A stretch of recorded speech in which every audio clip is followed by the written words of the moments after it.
storm is coming. The rain hammered against the windows of Seattle General Hospital like 1,000 angry fists. I stood at the nurse's station, watching the storm rage outside while sipping my third coffee of the night. My name is Maya Chun, and I have been an emergency room doctor for 8 years. People often ask me how I handle the stress, the blood, and the constant dance with death. The truth is, you learn to separate your emotions from your work. You build walls. You focus on saving lives, not on the stories behind them. That night, I thought I had seen everything. Car accidents, heart attacks, gunshot wounds. Nothing surprised me anymore. The hospital had become my second home, a place where I felt in control even when the world outside was chaotic. My shift was supposed to end at midnight, but Dr. Patterson called in sick, so I agreed to cover until morning. My husband Ryan texted me around 9 saying he was working late at his architecture firm. My brother Jake called around 10 to say his wife Emma was visiting her college roommate across town. Everything seemed normal. Everything seemed fine. But storms have a way of changing everything in an instant. The emergency call. At 11:45, the radio crackled to life. Incoming trauma. Major vehicle collision on Highway 5. 2 critical patients. ETA 4 minutes. I grabbed my stethoscope and rushed toward the emergency bay. My colleague, Dr. Marcus Webb, joined me. "Bad night for driving," he muttered, pulling on his gloves. The automatic doors burst open, and the first gurney came rushing through. Female, late 20s, multiple fractures, internal bleeding suspected. The paramedic shouted over the noise. Blood pressure dropping fast. She was unconscious at the scene. I moved toward the patient, my training taking over. Then I saw her face. Time stopped. The world tilted sideways. It was Emma, my sister-in-law, Jake's wife, the woman who had helped me pick out my wedding dress 3 years ago, the woman who called me her best friend. Her dark hair was matted with blood. Her favorite blue dress, the one she wore to every special occasion, was torn and stained. A diamond necklace I had never seen before sparkled at her throat, catching the harsh fluorescent lights. "Emma?" I whispered, but my voice was drowned out by the chaos around me. A second shock. Before I could process what I was seeing, the second gurney crashed through the doors. Male, mid-30s, severe head trauma, broken ribs, possible internal injuries, another paramedic announced. "He coded once in the ambulance. We got him back, but he's unstable." My legs moved on their own, carrying me toward the second patient. When I reached the gurney, my heart stopped beating. It was Ryan, my husband, the man I had kissed goodbye that morning, the man who promised to love me forever. He was wearing the gray shirt I had ironed for him yesterday. His wedding ring glinted under the lights, the same ring I had placed on his finger 3 years ago, promising to stand by him through everything. "Dr. Chun." Marcus grabbed my shoulder, his voice cutting through my shock. "Maya, are you okay? Do you know these patients?" I opened my mouth, but no words came out. How could I explain that the 2 people on these gurneys were supposed to be in completely different parts of the city? How could I explain that they should not be together? Professional duty takes over. "I need to step back," I finally managed to say. "They're family. I cannot treat them." Marcus nodded, understanding immediately. "We've got this. Go to the waiting room. I will update you as soon as possible." But I could not leave. Despite the storm of emotions raging inside me, I was still a doctor. I had taken an oath. I watched from the doorway as the trauma teams worked on them simultaneously in adjacent rooms. Emma's injuries were severe but manageable. Broken leg, fractured ribs, possible concussion. Ryan's condition was more critical. The head trauma was serious, and there was bleeding in his brain. I watched Dr. Sarah Kim, our best neurosurgeon, examine the scans. "We need to operate immediately," she said. "Every minute counts." As they wheeled Ryan toward surgery, I caught a glimpse of his personal belongings in a clear plastic bag. His wallet, his phone, his keys, and something else, a small white box. My hands moved automatically, reaching for the bag. The nurse looked at me with sympathy. Dr. Chun, maybe you should not. But I had already opened it. The first piece of evidence. Inside the box was a receipt. Not just any receipt. A dinner receipt from the Starlight Room, an expensive French restaurant downtown. The date was today. The time was 7:30 in the evening. 2 entrees, 2 glasses of champagne, a chocolate dessert for 2. The total was $423. My mind raced. Ryan told me he was working late. Emma told Jake she was visiting her college friend. But this receipt told a different story. They had been together, at a romantic restaurant, having an expensive dinner while lying to us. I felt like I was drowning. The walls of the hospital seemed to close in around me. My hands shook as I dug deeper into Ryan's belongings. There was more. A small velvet pouch. Inside was a jeweler's card. Diamond pendant necklace with matching earrings. Custom engraved. Forever yours. Paid in full. I remembered the necklace around Emma's neck. The one I had never seen before. The diamonds that sparkled even through the blood and dirt. Forever yours. Not forever mine. Not a gift for his wife. A gift for my brother's wife. Memories that now make sense. I stumbled to the bathroom and locked myself in a stall. My mind replayed the past 6 months like a horror movie. All those late nights Ryan claimed he was working.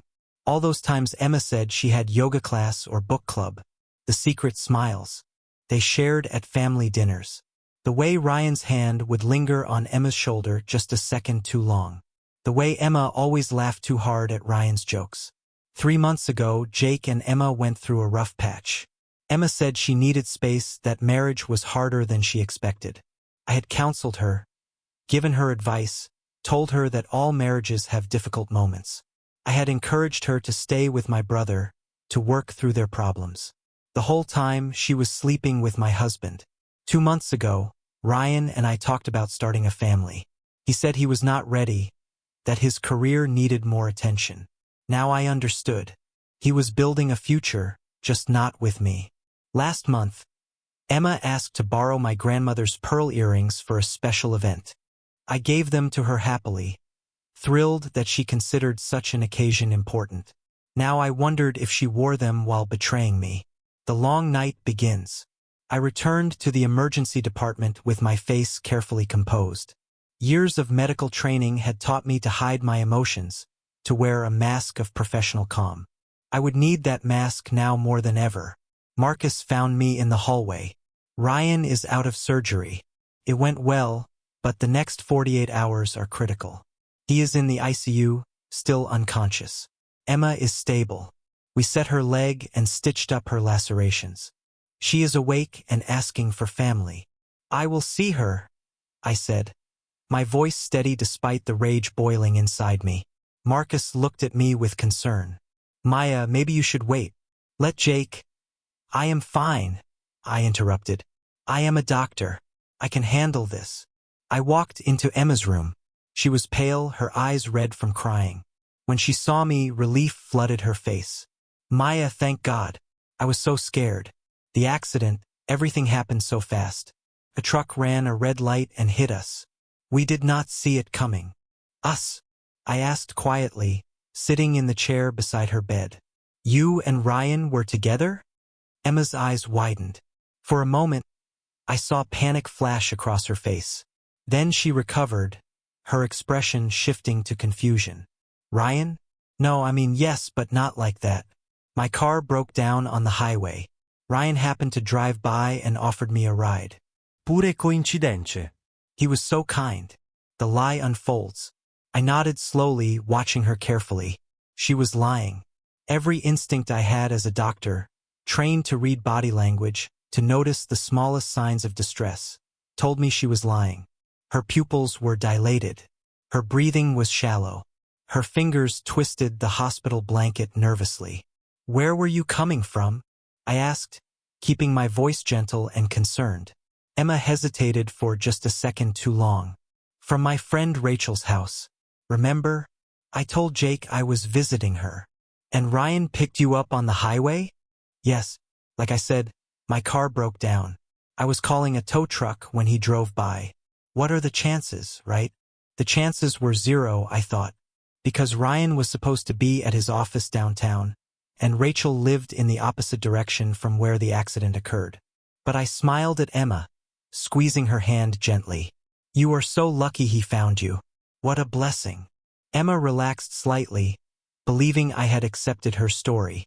Yes, so lucky. How is he? Is Ryan okay? He is in surgery, I said. Head trauma. It is serious, but the doctors are doing everything they can. Tears filled Emma's eyes. Real tears. Oh no, this is all my fault. If he had not stopped to help me. It is not your fault, I said softly. Accidents happen. The important thing is you are both alive. Calling my brother. After leaving Emma's room, I found a quiet corner and called Jake. He answered on the first ring. Maya? It is midnight. Is everything okay? Jake, you need to come to the hospital. There has been an accident. I heard him sit up, the rustle of sheets, the panic in his voice. An accident? What happened? Are you hurt? I am fine. It is Emma and Ryan. They were in a car crash. They are alive, but injured. Silence. Then, Emma and Ryan? Together? That does not make sense. Emma is at Rachel's house. Ryan is working late. They are both here, Jake. You need to come now. I do not understand. Why were they together? I closed my eyes, feeling tears threaten to fall. Emma says her car broke down and Ryan stopped to help her. They were in his car when the accident happened. Another long silence. That is strange. Really strange. But okay, I am leaving now. I will be there in 20 minutes. After hanging up, I sat in the darkness of the empty conference room. Through the window, I could see the storm beginning to fade, the rain slowing to a drizzle. But inside me, a different storm was building. One that would not pass quietly. One that would destroy everything in its path. Pieces of a puzzle. I returned to Ryan's personal belongings. This time I looked more carefully. His phone was locked, but I knew his password, our anniversary date. My hands trembled as I typed it in. The phone opened. My breath caught in my throat. The most recent messages were from J. Just the letter J. But I knew it was not me. I was saved in his phone as my Maya with a heart emoji. I opened the conversation. The messages made me sick. Tonight was perfect. I cannot stop thinking about you. When can I see you again? I love you more every day. The last message, sent at 11:30, just minutes before the accident. Heading home. Wish we could stay together forever. There were photos too. Ryan and Emma at the beach. Ryan and Emma at a hotel. Ryan and Emma kissing. Months of photos. Months of lies. I scrolled back through the messages. They went back nearly 8 months. 8 months of betrayal. 8 months of sneaking around. 8 months of destroying 2 marriages while smiling to our faces. Jake arrives. My brother burst through the hospital doors looking terrified. Jake was 2 years younger than me, a high school teacher with a gentle soul. He had met Emma 5 years ago and fallen in love instantly. Their wedding was beautiful. I was the maid of honor. Ryan was the best man. We were all so happy that day, celebrating their love and our growing family. Now, seeing the fear and confusion on Jake's face, I felt my heart break all over again. Where is she? He asked, grabbing my arms. Where is Emma? Is she okay? She is stable, I said. Broken leg, some cuts and bruises, but she will recover fully. Relief washed over his face. Thank God. And Ryan, critical but stable. He had brain surgery. We will know more in the next day or two. Jake ran his hands through his hair, a gesture he made when he was stressed. I still do not understand. Why were they together? Emma texted me at 8 saying she was having dinner with Rachel. Ryan told you he was working late, right? I nodded, unable to speak. Jake looked at me closely. Maya, what is wrong? I mean, besides the obvious. You look like you have seen a ghost. I wanted to tell him everything. I wanted to show him the messages, the receipt, the jewelry. But looking at his worried, innocent face, I could not do it. Not here. Not now. Not while he was already drowning in fear for his wife's life. "I am just tired," I lied. "It has been a long night. Come on, let me take you to Emma." As we walked down the hallway, I made a decision.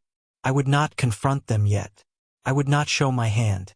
I would be the caring wife, the concerned sister-in-law, the professional doctor. I would let them think their lies had worked. And while they recovered in their hospital beds, feeling safe and relieved, I would gather every piece of evidence I could find. Because I wanted more than the truth. I wanted justice. I wanted them to face the consequences of what they had done. I wanted them to feel the pain they had caused. But most of all, I wanted to make sure that when the truth finally came out, there would be no room for excuses, no possibility of denial, no escape from the destruction they had brought upon themselves. The storm outside had passed.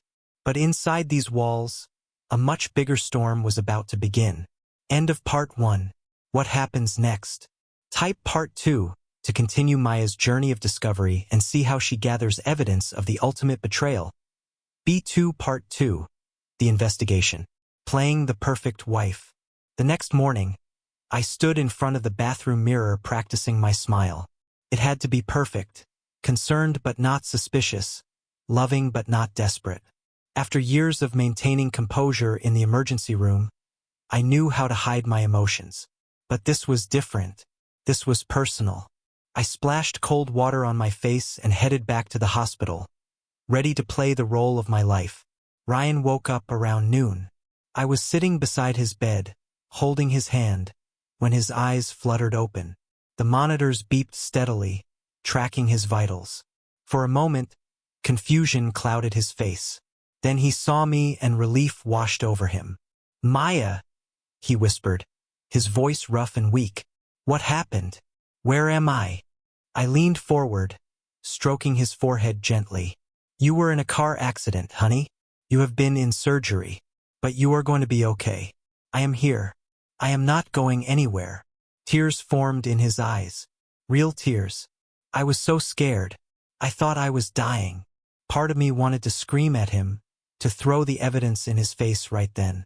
But I swallowed my rage and kissed his forehead instead. "You are safe now. That is all that matters." "Emma," he said suddenly, panic entering his voice. "Is Emma okay?"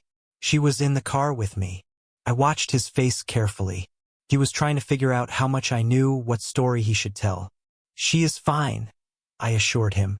"Broken leg, but she will recover. Jake is with her now." The story they tell. Ryan relaxed slightly against the pillows. "Thank God."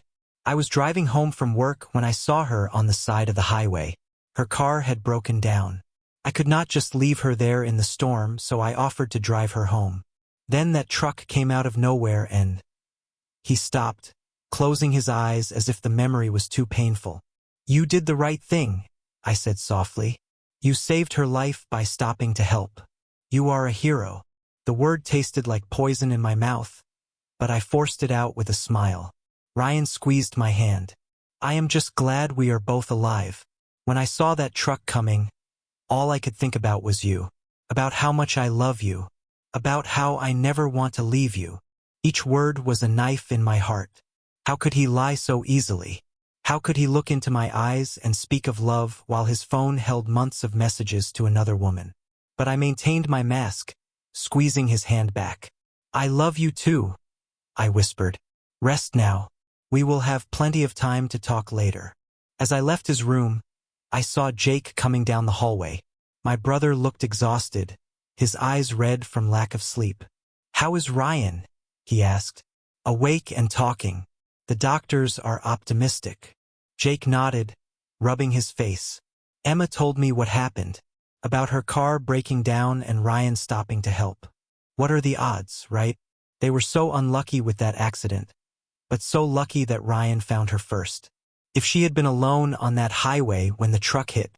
He could not finish the sentence. I hugged him tightly, feeling guilty for knowing the truth while he remained blind. But I needed more evidence. I needed to be absolutely certain before I destroyed my brother's world. Digging deeper. Over the next 3 days, I became a detective. During my breaks at the hospital, I investigated. I started with Emma's car. Jake mentioned she said it broke down on Highway 5. I called our mechanic, pretending to arrange for the car to be towed and repaired. Actually, Mrs. Chun, he said. I picked up Emma's car 2 days ago from the mall parking lot downtown. She called saying she would leave it there for a few days because she was using a friend's car. There was nothing wrong with it. Ran perfectly fine when I drove it to the shop. My hands clenched around the phone. So the car never broke down. Another lie. I thanked him and hung up, adding this to my growing list of evidence. Next, I checked Ryan's credit card statements online.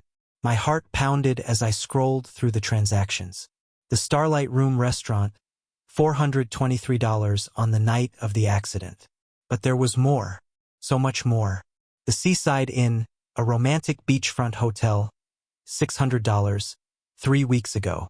La Bella Vita, an Italian restaurant, $215, 5 weeks ago.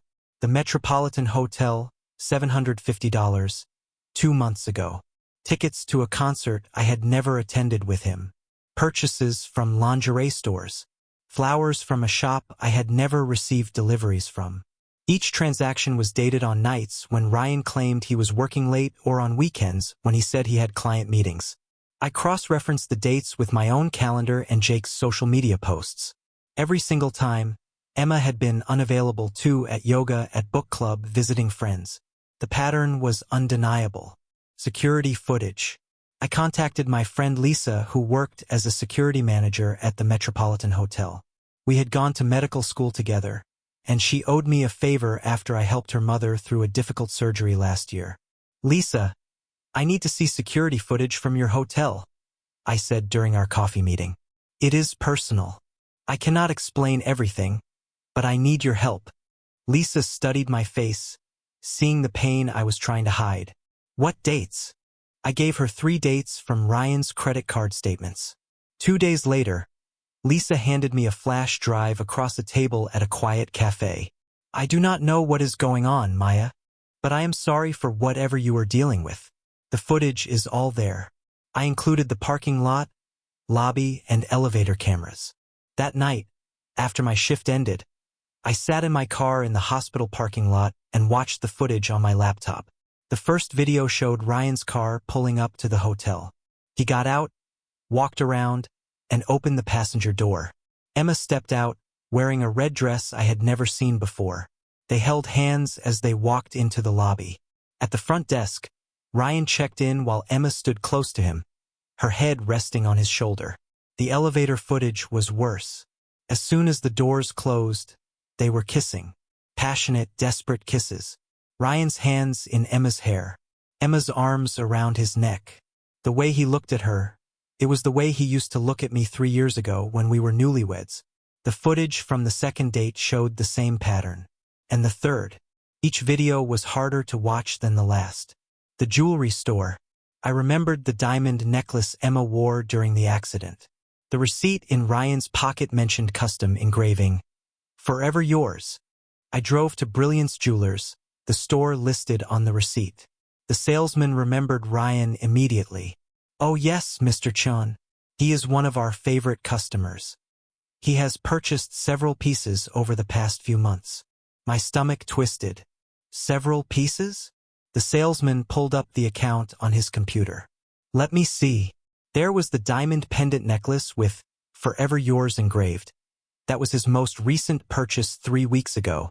Before that, he bought a pair of sapphire earrings for a birthday gift. And there was a tennis bracelet for an anniversary present. Anniversary? I asked, my voice barely above a whisper. The salesman nodded cheerfully. Yes, he said it was for his 6-month anniversary. He was so excited, very much in love. He spent quite a lot of time picking out the perfect piece. 6-month anniversary. Not our wedding anniversary. His anniversary with Emma. I felt dizzy, gripping the counter for support. Are you all right, ma'am? The salesman asked with concern. I am fine, I managed. Can you print out his complete purchase history? As I left the store with the printout, I calculated the total. Ryan had spent over $15,000 on jewelry for Emma. $15,000 that came from our joint bank account. Money we were supposed to be saving for our future, for the family we talked about starting. Text messages and emails. Back at home, I waited until midnight when I knew Ryan would be sleeping at the hospital under sedation. Then I drove back and carefully took his phone from his bedside table. The nurse on duty was my colleague Sarah, who stepped out for her break when I asked. I had 2 hours before she returned. I connected Ryan's phone to my laptop and used recovery software to extract all his messages, including deleted ones. What I found made me physically ill. Thousands of messages between Ryan and Emma, starting 8 months ago. I read them chronologically, watching their affair unfold like a twisted novel. It started innocently enough, friendly texts about family dinners, casual conversations about work and hobbies. Then, husband, Emma's phone. The next day, while Jake sat with Ryan, I visited Emma's room. She was scrolling through her phone, looking frustrated. "The screen is cracked from the accident," she complained. "I can barely see anything. I need to get it repaired." "Let me take it to the repair shop for you," I offered sweetly. "You need to rest. I will have it fixed and bring it back this afternoon." Emma hesitated, and I saw the panic in her eyes. She was trying to remember if there was anything incriminating on her phone. "That is okay, Maya. I can manage." "Please, I insist," I said firmly. "You are family. Let me help." Reluctantly, she handed me the phone. I could see her mentally calculating whether she had deleted everything suspicious. She had not. At the repair shop, I asked them to fix the screen and create a complete backup of the data before any repairs. 3 hours later, I had Emma's entire phone history on another flash drive. Her messages with Ryan mirrored his, thousands of texts filled with declarations of love, plans for their future, and cruel comments about Jake and me. "Jake is so boring," one message read. "All he talks about is his students and his model trains. I need excitement." Ryan's response, "I know what you mean. Maya is always at the hospital. She cares more about her patients than about me." My vision blurred with tears as I read their words. They had mocked us, belittled us, laughed at us while destroying our lives. The emails. Emma's email account revealed even more. I found receipts for weekend trips I knew nothing about. A beach resort in California, a ski lodge in Colorado, a romantic cabin in the mountains. The dates corresponded with times when Emma told Jake she was visiting her sister and Ryan told me he had work conferences. There were emails to Emma's friends too, messages where she gushed about her affair. "He makes me feel alive," she wrote to someone named Jennifer. "Jake is a good man, but Ryan is passionate, exciting. I think I might be falling in love." Jennifer's response was encouraging. "You deserve to be happy. Life is too short to settle." I found hotel reservation confirmations, restaurant bookings under fake names, and even emails discussing how to avoid getting caught. "We need to be more careful," Ryan wrote in one email. "Maya is smart. We cannot slip up." Emma's reply, "I know, but it is so hard to stay away from you. Maybe we should tell them the truth." Planning for the future. The most devastating discovery came near the end of my search.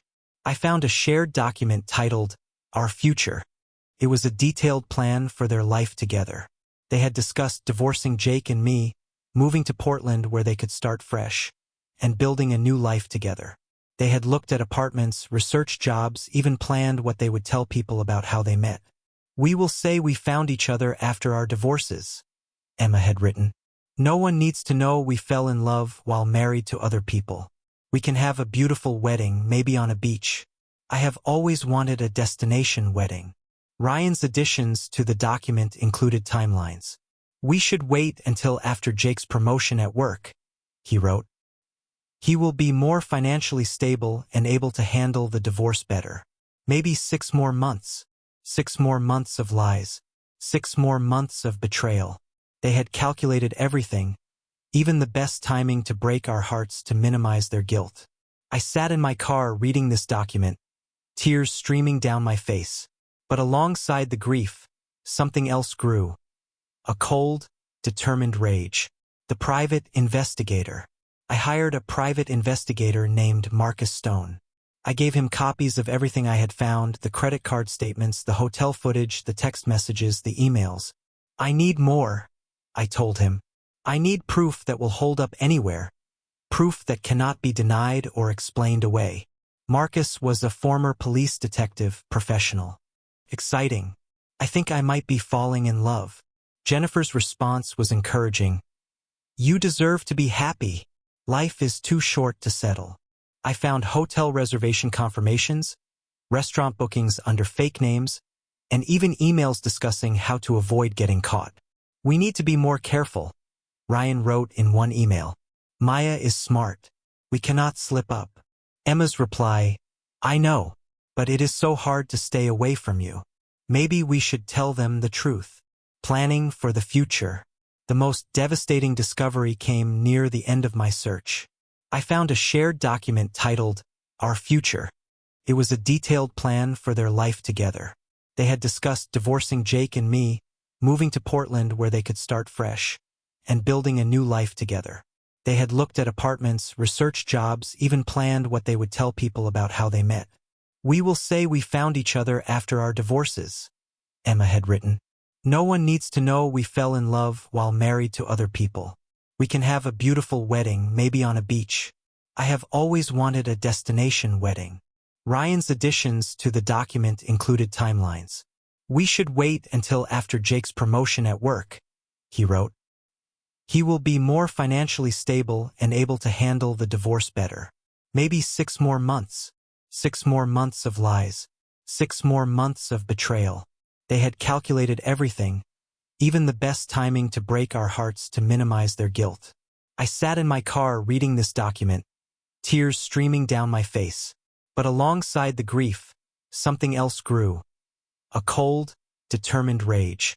The private investigator. I hired a private investigator named Marcus Stone. I gave him copies of everything I had found, the credit card statements, the hotel footage, the text messages, the emails. I need more, I told him. I need proof that will hold up anywhere. Proof that cannot be denied or explained away. Marcus was a former police detective professional. I needed to make sure that when the truth came out, it would be complete and undeniable. I do not know, Jake, I said softly. But if something is wrong, we will figure it out together. I promise. He hugged me, and I felt him trembling. I love her so much, Maya. If I lost her, I do not know what I would do. You are stronger than you think, I told him. And no matter what happens, I will be here for you. Always. The confrontation plan. 2 weeks after the accident, both Ryan and Emma were ready to be discharged from the hospital. Their physical wounds had healed, though they would both need physical therapy. Ryan's brain scans showed no permanent damage. Emma's leg was in a cast but healing well. They thought they had survived not just the accident, but also the risk of being discovered. I watched them carefully during their final days in the hospital. They could not visit each other openly because that would raise suspicion, but I caught the looks they exchanged when they thought no one was watching. I saw Emma text frantically on her repaired phone. I saw Ryan's relief when he checked his own phone and found that I had not discovered his messages. They thought they were safe. They thought their lies had held. They had no idea that I had spent 2 weeks building an airtight case against them. I had printed every text message, every email, every credit card receipt. I had burned all the security footage to DVDs. I had organized everything into folders with tabs and labels. I had created a timeline of their entire affair, documented with photographs and witness statements. Marcus helped me plan the confrontation. You want maximum impact, he said. You want them to understand the full scope of what they have done. You want witnesses so they cannot deny it later. And you want to control the narrative before they have a chance to spin their own version. The dinner party.